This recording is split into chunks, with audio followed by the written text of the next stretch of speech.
public school is filled with the famed teachings of great scientists, mathematicians, and statesmen. Benjamin Franklin's kite experiment with lightning was not only a breakthrough in electricity, but an iconic moment in history that nearly overshadows his many achievements in the founding of the United States.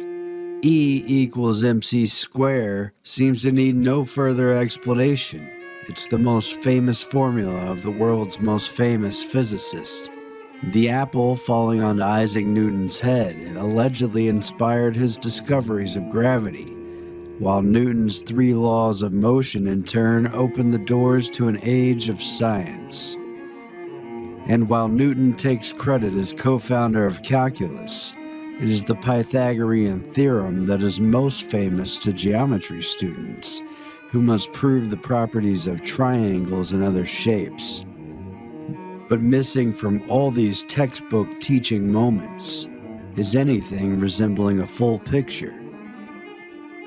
All of these giants, and many others, held a secret doctrine little known to the public and almost never taught in schools.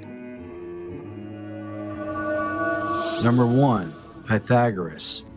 Of course, it is fitting for our first subject, Pythagoras, who believed that knowledge should be kept from the vulgar masses and restricted to a learned elite introduced into his secret society. Yes, Pythagoras, best known to the world for his formula a squared plus b squared equals c squared, which shows that the square of the length of the hypotenuse of a right triangle is always equal to the sum of the squares of the other 2 sides, was also the pseudo-messianic figure of ancient Greece, who developed a literal cult following under the secret society he established, which combined mathematics and philosophy. He led this Order of the Pythagoreans despite the fact that it became a capital offense to follow his teachings, until the school building itself was burned and he was either exiled or assassinated by rivals who were suspicious of his teachings, jealous of being kept in the dark, and who supported a more democratic form of rule. Alive from approximately 570 BC to 495 BC, though some say he lived to age 100, he was well educated and born to a wealthy family from the wealthiest of Greek islands, Samos, the one nearest to Turkey's shore. According to the account, while his mother was pregnant, an oracle predicted that her unborn son would surpass in beauty and wisdom all who ever lived and would be of the greatest advantage to the human race in everything pertaining to the life of man. Hence, Pythagoras was believed to be a divine descendant of the god Apollo, sent to redeem the human race, something of a near Christ-like figure born 500 years before Jesus.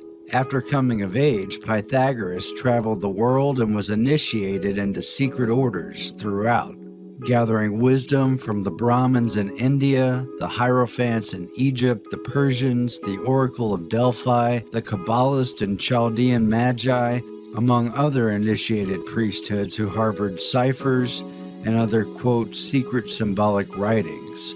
After returning to his home in Samos to find it overtaken by a dictator, an exiled and unwelcome Pythagoras set up his influential school in Crotone, founded by Achaean Greeks in southern Italy, responsible for working out the mathematics of musical harmonies, colors, astronomy, and the earth. Pythagoras was even reputed to hold power over the moods of water and wind, equally able to calm the winds of a storm or calm the moods of an angry person with his lyre. His teachings were patently secret and never allowed to be written down. Furthermore, Pythagoras addressed neophyte initiates of his secret order only from behind the curtain, very Wizard of Oz, and even the true meaning of Pythagoras' geometrical formulas remained a well-kept secret, which his students could learn only after taking a 5-year vow of silence. So chances are there's a deeper and more important meaning behind even the universally taught a squared plus b squared equals c squared formula. A progressive series of initiations was required to advance into his inner ring of disciples, who were said to be constantly contemplating the transmigration of the soul after death, as well as the nature and identity of the, quote, perfect number. The Pythagorean scholars also happen to be among the most important members of society, both in ancient Greece and abroad, and were taught certain signs and words by which they might know each other. Within a few years, some 300 initiates, all Pythagoreans, held the sovereignty of Croton, and soon dozens of other city-states diffused across ancient Greece. According to the National Gazette in the early 19th century, this sage of Samos had conceived the sublime idea of forming a school of enlightened statesmen who might govern the world, while they themselves were governed by wisdom and virtue. It appears that Pythagoras had crafted the first workable conspiracy for global domination, one which pursued governance by an aristocracy which could avoid the, quote, dangerous tendency of democratic turbulence, as well as the dangers of a jealous tyrant.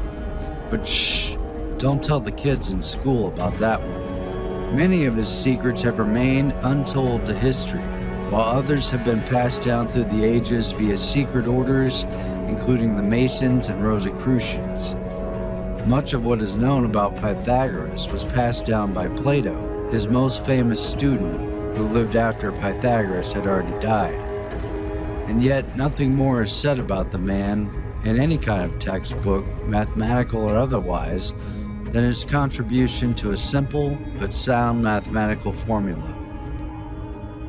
But then again, the same trend continues in more recent and better documented times. Number 2, Sir Isaac Newton. The entire era of modern science emerged out of his work. He was an essential figure in the Enlightenment and all that it affected. Sir Isaac Newton's 1687 book, Principia, aka Mathematical Principles of Natural Philosophy, which he wrote in Latin, is widely considered one of the most important works of all time, and it is said that it, quote, completed the scientific revolution. And yet, the quintessential icon of modern science was also more deeply steeped in the supposedly unscientific practices of alchemy and the occult than almost any other person in history. Yes, the man who defined gravity, established the 3 laws of motion, and also calculus, along with many other contributions to science, including optics and light, was deeply and wholly steeped in the dark arts that have so often been scoffed away and ridiculed, or alternately feared and outlawed. According to the New York Times, Sir Isaac had a whole other full-time career, a parallel intellectual passion that he kept largely hidden from view, but that rivaled and sometimes surpassed in intensity his devotion to celestial mechanics. Newton was a serious alchemist who spent night upon dawn for 3 decades of his life, slaving over a Stygian furnace in search of the power to transmute one chemical element into another.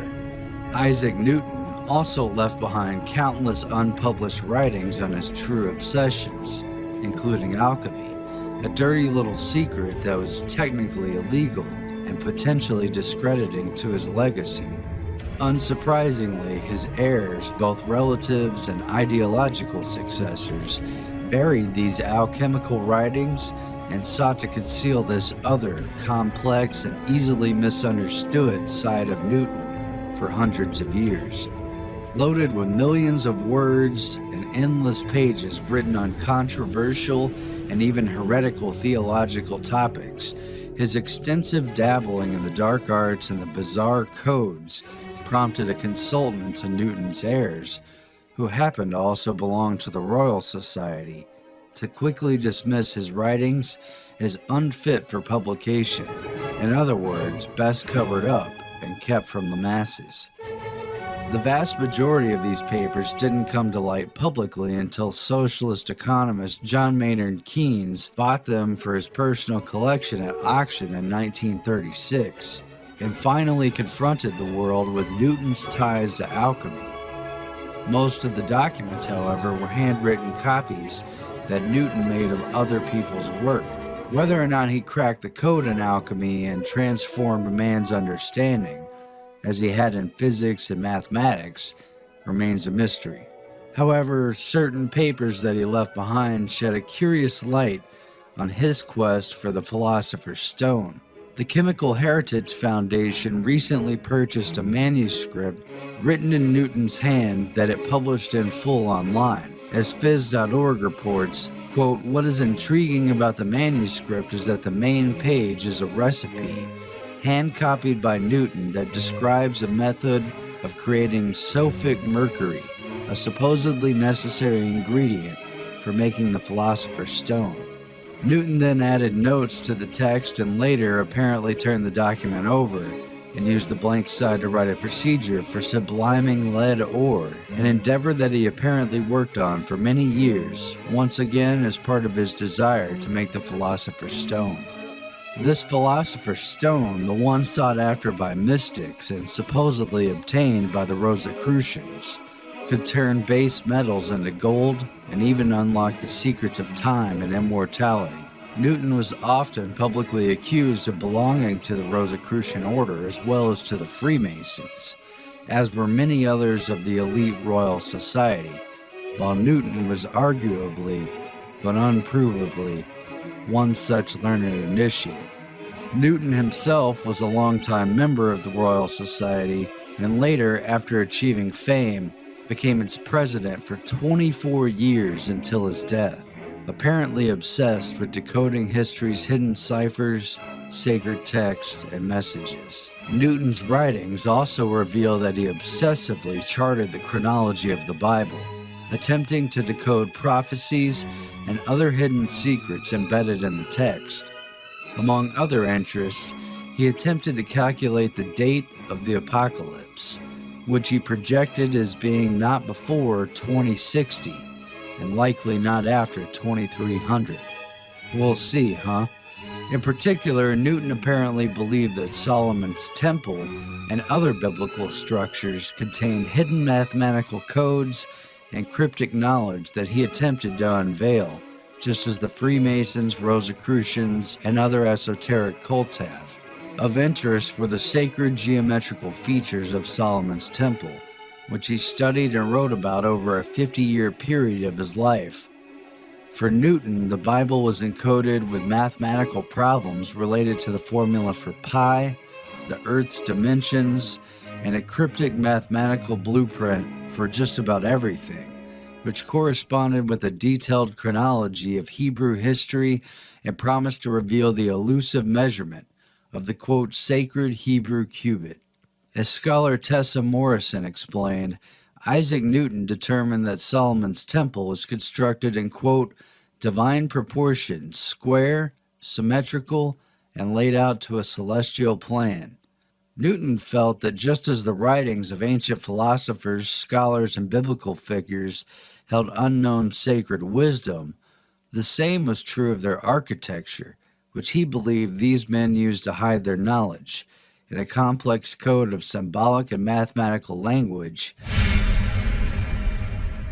While we're supposed to believe that Newton's laws are immutable, unquestionable, and govern everything on Earth, we're also supposed to completely ignore the fact that after over 40 years of intense study, Newton had come to believe that ancient human history had been recorded entirely wrong. For at least 4 decades of his life, Newton meticulously read and studied ancient historical texts, including all primary and major literary works, beginning with ancient and Oriental mythology, after which he came to the conclusion that many events recorded as ancient history actually happened much more recently, sometimes hundreds and even thousands of years closer to present day than what has been generally accepted as the timeline of human history. This includes everything from the Trojan War, occurring at least 300 years more recently, to key ancient Egyptian dates happening some 1800 years after the dates that have been traditionally taught in schools. Newton's written works on this include The Chronology of Ancient Kingdoms, amended, which was first published in French a few years before his death and was, to his annoyance, published against his wishes. Its contents were controversial to say the least, with critics even claiming that Newton must have gone senile in his old age, despite the fact that he had been obsessively studying ancient chronology and revising his manuscripts for at least half of his life. The question is, if Newton devoted so much of his life to writing and studying these mysteries, and if they were never meant for respectable and public publication, then for whom were they written? Because it is clear that this was no mere dabbling to pass the time. Newton's Bible code search was part of a life that afforded no time to trivial pursuits such as leisure, romance, or sports. Who indeed was Newton's intended audience?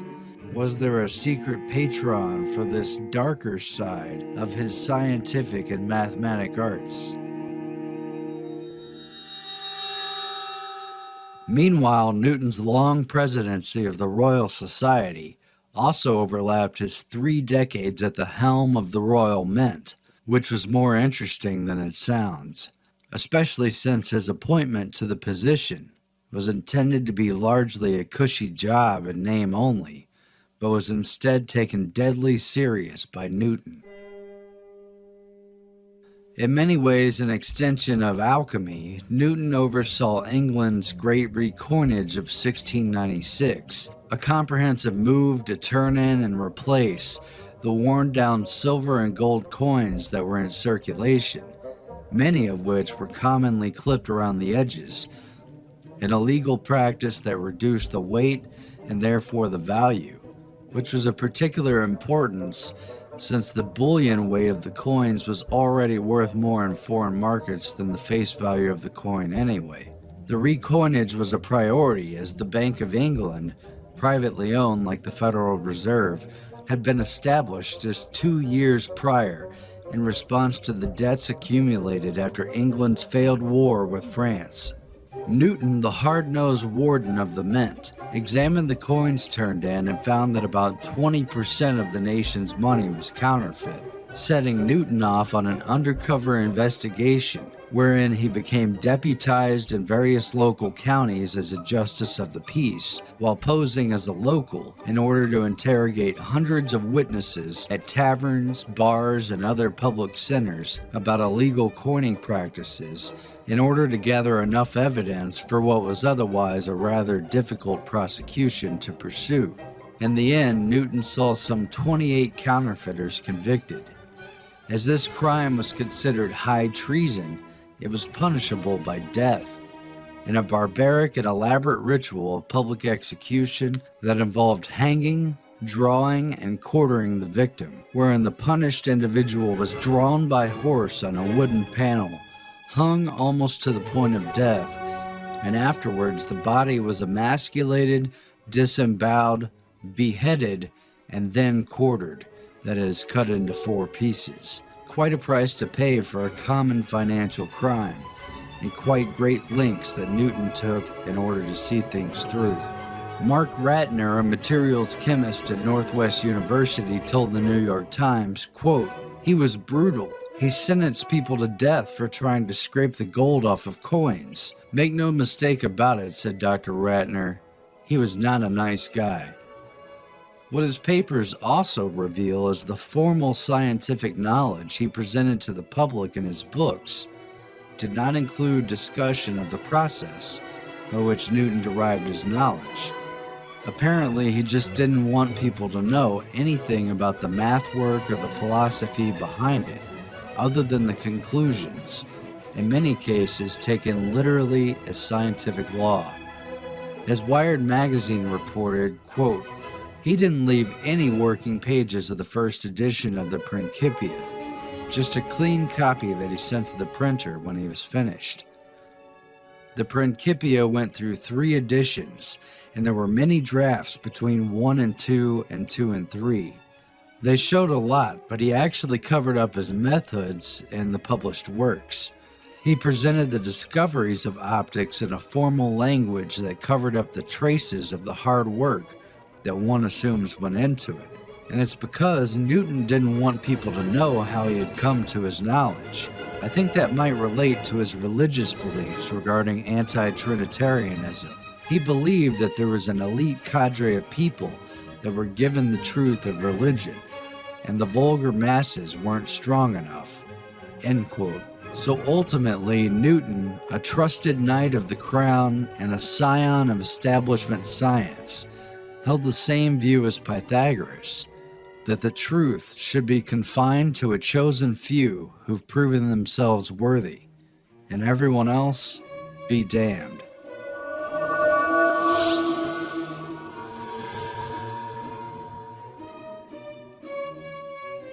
Number 3, Benjamin Franklin. Benjamin Franklin, the guy with the kite, but also the inventor of bifocals, the lightning rod, and some weird glass harmonica that nobody uses anymore because it reportedly drove people crazy. He was once president of Pennsylvania, but never of the United States. However, he was the only American to have signed all 4 documents fundamental to the creation of the U.S. The Declaration of Independence in 1776, the Treaty of Alliance with France in 1778, the Treaty of Paris, which ended the Revolutionary War in 1783, and the U.S. Constitution, which he signed in 1787, just a couple of years before his death. And with only a couple years of formal education and an apprenticeship under his brother as a printer, he became an avid author, witticist, publisher, scientist, and even the Postmaster General, first for Pennsylvania, then for the British Crown and the American colonies, and later for the United States. He became the Grand Master Mason of Pennsylvania before he was even 30 years old, and remained active in various secret societies throughout his life, including the notorious and debaucherous Hellfire Club that he frequently visited in England, while his hidden motives in promoting revolution in America still remain under question. Chief among them was Benjamin Franklin, a double agent working for Britain. Former CIA Director Allen Dulles himself admitted that Franklin was a spy master, for the Americans anyway, and while negotiating for a key alliance with France, he was supposedly maneuvering his spies in Britain and was continuously knowledgeable of fresh reports from military generals concerning the situation in the American colonists as it was told to the king, even as he himself was surrounded by spies and informants in Paris. Dulles writes, quote, "How many spies surrounded Franklin, and how many he himself had in England, we shall probably never know." One such spy was Edward Bancroft, another American who was Franklin's chief assistant in Paris, and who was outed by the British a century or so after the Revolution as one of their top assets, and a close confidant of Franklin's. Historian Cecil B. Curry and author Richard Deacon uncovered a different story after examining 18th century papers from the British Secret Service and finding evidence that the beloved, quote, first American was in actuality a British agent referred to in dispatches as number 72. Cue the James Bond music. Doo-doo, doo-doo. And that Franklin, as a British mole and double agent, was actually working hand-in-hand with Edward Bancroft and other notorious spies on the British payroll, who were just as interested in penetrating the inner circle of French power as they were at understanding and undermining the American moves. Curiously, Franklin later shielded Bancroft from accusations of betraying the Americans and even denounced his accusers.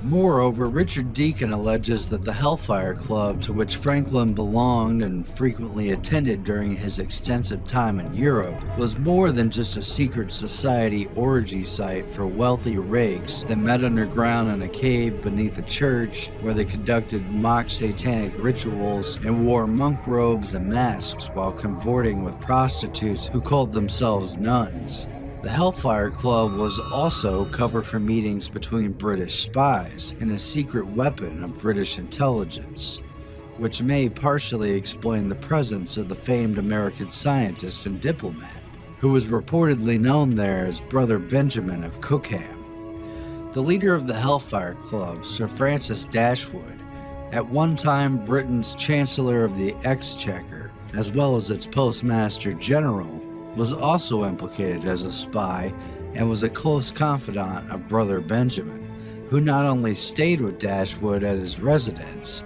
but co-authored a heretical book on the Church of England with him.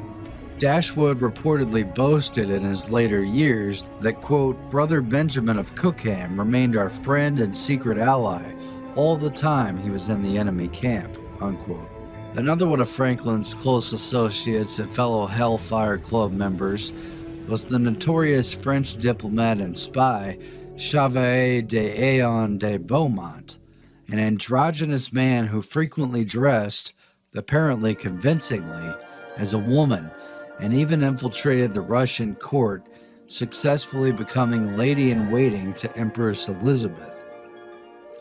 During this life of fame, achievement, and duplicity, Benjamin Franklin apparently passed along detailed information about American shipping activities and kept the British in the loop on palace intrigues in Paris, as well as nearly every move of the American diplomats in France. If the theory holds true, and Franklin was number 72, he appears to have served two masters and reportedly held the idea that a free America was ultimately somehow compatible with an all-powerful British Empire, while he meanwhile apparently also hedged his bets on a land speculation claim under the British Grand Ohio Company for territory in Virginia that he would gain if and only if Britain, rather than America, had won the war. And as if that weren't enough skeletons in the closet, there's also the matter of the 10 bodies found buried beneath Benjamin Franklin's number 36 Craven Street residence in London, which included the bodies of 6 children who were apparently buried there during the American Patriots' time of residence while representing Philadelphia before the court of King George III.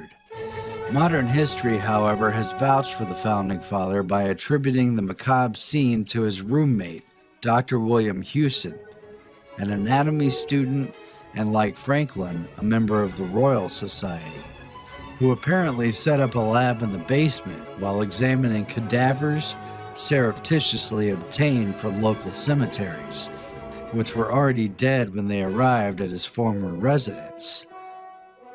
But there are many reasons to question whether these corpses were part of something more sinister, including why so many of them were of children. For indeed, Franklin and his dubious cohorts have kept many secrets from us all, and were known to engage in, some rather questionable rituals. After all, who would bury nearly a dozen bodies, the majority of whom were children, in the basement, all while the rest of the tenants in the house, including Hewson's own wife, children, and mother-in-law, not to mention Franklin, had to smell them? Whatever the case, it was enough for the modern-day relevant authorities to open an inquiry, dig up the remains, and raise eerie alarm bells in the media. In total, what is it that's behind the mysteries, intrigue, and contradictions of one of America's most famous and well-respected patriots? How did he rise to such prominence, and to whom did his true allegiance lie? It's worth noting that Franklin's own illegitimate son, William, publicly at odds with his father, remained a British loyalist throughout the American Revolution, even after he was arrested as a British spy. On Franklin the father, Richard Deacon and Tom McMorrow write, quote, "Let it be considered that he was a poor tradesman's son, attending school only 2 years, and was working in a shop at 12. But later in life, when in the company of such men as George Washington, Thomas Jefferson, and John Adams, all cultured aristocrats and future presidents, he was the most accomplished among them. With virtually no schooling, he had taught himself several foreign languages, science and mathematics, and was publishing Poor Richard's Almanac by the time he was 26. He authored the definitive work of the time on electricity, swayed the British Parliament to repeal the Stamp Act, and was honored by the universities of Yale, Harvard, Oxford, and Edinburgh, the Royal Society of Britain, and the Royal Academy of Science in France." End quote. The fact is little known, but appears in distant newsprint accounts that the underwriting force of the earliest phase of Mr. Franklin's career in publishing was none other than the elusive Hellfire Club. Benjamin Franklin's older brother, James Franklin, was founder of the New England Courant, established in 1721, and the printing press publisher of the country's second oldest newspaper, the Boston Gazette, dating back to 1720, which put him in a significant position to influence the affairs in colonial Boston and to stir the pot of controversy, which he and his brother Benjamin were certainly lightning rods for. The latter would often masquerade under pen names such as Silas Do-Gooder. When James Franklin landed in jail and was threatened with suppression of his paper for insulting Harvard College and the clergy officials, he avoided being shut down by handing off the publishing duties to Benjamin Franklin, thus making him a successful businessman before the age of 18, but not without some backing. Both Franklins were relentless in attacking establishment figures of all kinds and provocative in every move, sowing the seeds of rebellion early on, not to mention creating a great deal of mischief, all while few suspected that a secret fraternal order were supporting them from the shadows the entire time, with an agenda that would prove to play a role in altering the course of society in the colonies. While there's plenty of room in history for the rare genius, one should not dismiss the works of a larger agenda either.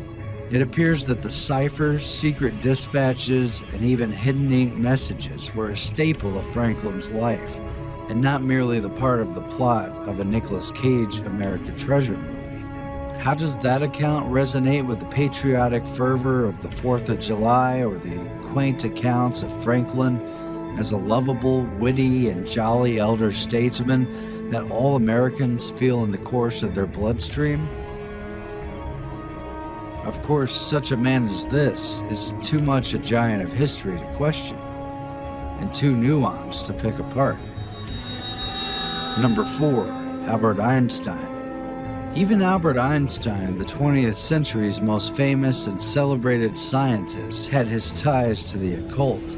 In particular, it is clear that Einstein was intimately familiar with one of the best-known esoteric personalities, a self-professed spirit medium and the co-founder of the Theosophical Society, Madame Helena Blavatsky. In fact, according to multiple sources, including his own niece, Einstein always kept a heavily annotated copy of Blavatsky's The Secret Doctrine, published in 1888, on the desk in his study and promoted it to his colleagues. Journalist Jack Brown paid Einstein a visit at his home and saw the book on his desk and asked Einstein about it, prompting Einstein to read a few passages aloud, after referring to it as the Bible of the Theosophist. Some believe that Einstein's intense study of Blavatsky's work is the true source of his inspiration for E=mc². Whatever it was, it certainly wasn't decades of experience or an encyclopedic understanding of scientific literature.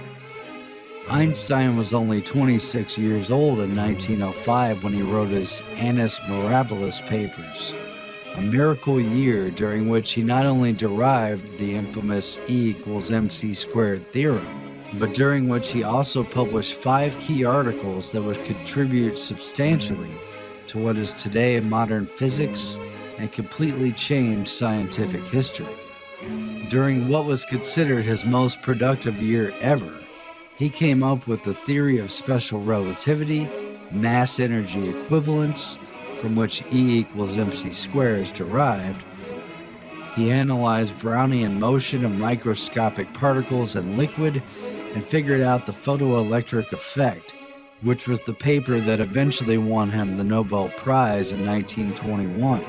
By all appearances, 1905 was a miracle year indeed, as Einstein apparently lacked access to sufficient scientific reference materials and had only his training at the Zurich Polytechnic School to draw from, as well as his own books and an informal study group to fall back on. He had, however, worked in the Bern, Switzerland Patent Office as a bureaucrat since 1902, his first real job. Perhaps a rather inspiring place to gather ideas, indeed. Wink, wink. How so many breakthroughs fell into Einstein's lap all at once remains a source of mystery and heated debate to this day. On the 20th anniversary of Einstein's death in 1975, Time magazine quoted physicist Richard Feynman as saying, quote, "I cannot understand how Einstein arrived at the intuition leading to E equals mc squared, considering the level of scientific knowledge at the time in 1905. At any rate, even the most rigorous scientific minds cannot ignore the profound influence that rather unscientific pursuits have had on the most celebrated and important developments over the past 4 centuries, and even before. And perhaps there is much more to the story than we know."